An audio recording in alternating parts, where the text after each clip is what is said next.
हद में रहना सीख लो। हाँ। इतने में विकास भी वहां आ जाता है।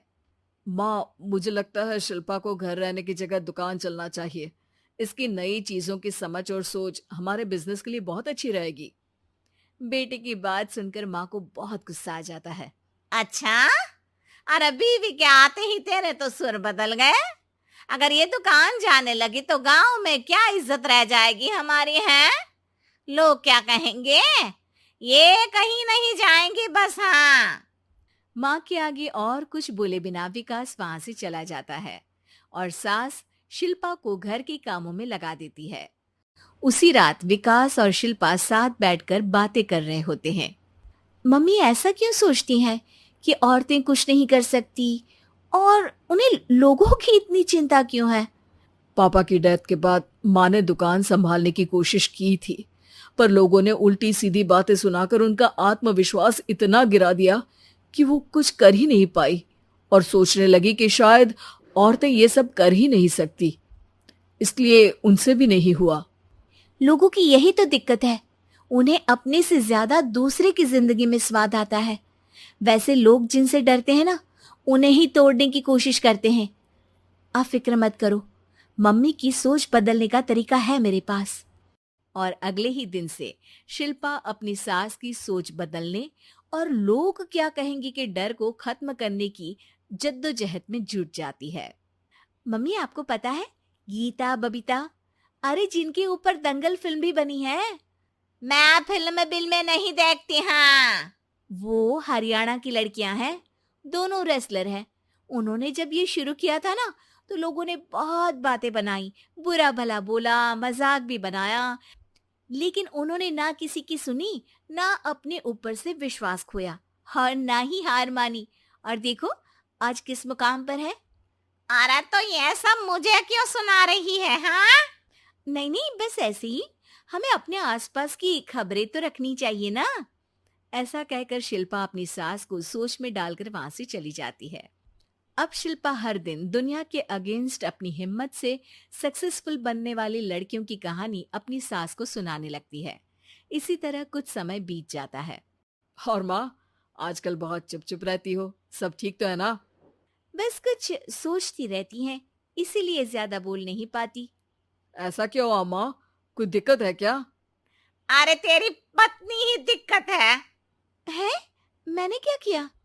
अरे रोज मुझे कुछ समझाने के मकसद से एक नई कहानी सुनाती है, पर खुद नहीं जानती कि मुझे सब पहले से पता है। हाँ। तो फिर दिक्कत क्या है माँ? लोग क्या कहेंगे? अरे उनका तो काम ही है कुछ ना कुछ कहना। आप ये सोचो कि उन्हें नजरअंदाज करके हम साथ मिलकर किस ऊंचाई पर पहुंच सकते हैं। बेटे और बहू की बातों से सोच में पड़ी माँ वहां से चली जाती है। अगली सुबह सबसे पहले तैयार सास आवाज लगाकर बेटी और बहू को बुलाने लगती है। अरे कहाँ सोते पड़े हो दोनों? किसी को घर में कोई काम नहीं है का? हाँ। सास की आवाज सुन शिल्पा भागती हुई कमरे से बाहर निकल आती है, जिसके पीछे विकास भी बाहर आ जाता है। मम्मी आप इतनी सुबह तैयार होकर कहाँ जा रही हैं? अरे किसी नई शुरुआत से पहले भगवान का आशीर्वाद बनता है या नहीं? मैं सीधा दुकान जाऊंगी, तुम काम निपटा कर आ जाना है। सास की बात सुन शिल्पा और विकास खुशी से फूले नहीं समाते। ये हुई ना मेरी माँ वाली बात। पूरा परिवार मिलकर दुकान पर काम करने लगता है, जिसमें विकास और उसकी माँ दुकान संभालते हैं, तो शिल्पा काम को ऑनलाइन डाल शहर और इंटरनेट का काम संभालने लगती है, जिसे देख गांव में लोगों के बीच गॉसिप शुरू होते देर नहीं लगती। और क्या विकास भाई, अकेले काम संभल नहीं रहा था तो नौकर रख लेते। और तो को यहाँ लाने की क्या जरूरत थी? इन्हें घर में जो काम बोलो वो तो सही से करती नहीं, यहाँ आकर तो तुम्हें डुबा ही देंगी।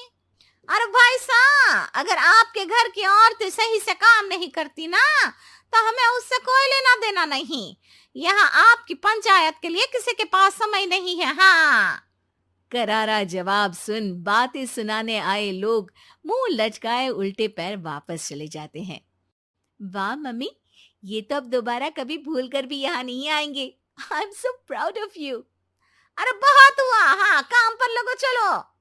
तीनों आपस में काम बांटकर अपने अपने काम पर लग जाते हैं।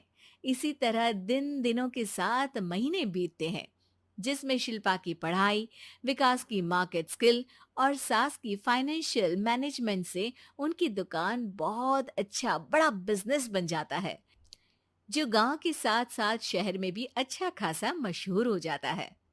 अरे सच ही कहते थे तुम दोनों, लोगों का तो काम ही होता है कहना। अब हमें सुनना है या नजरअंदाज करना है वो तो हमारे ऊपर है। हाँ, आपकी शुरुआत में गालियां और आसमान छूने पर तालियां, ऐसे लोगों का तो काम ही है पलटना। इनकी बातों से हमें कभी अपनी राह बदलनी नहीं चाहिए, बल्कि अगर बातें बन रही है तो समझ जाओ कि रास्ता सही है।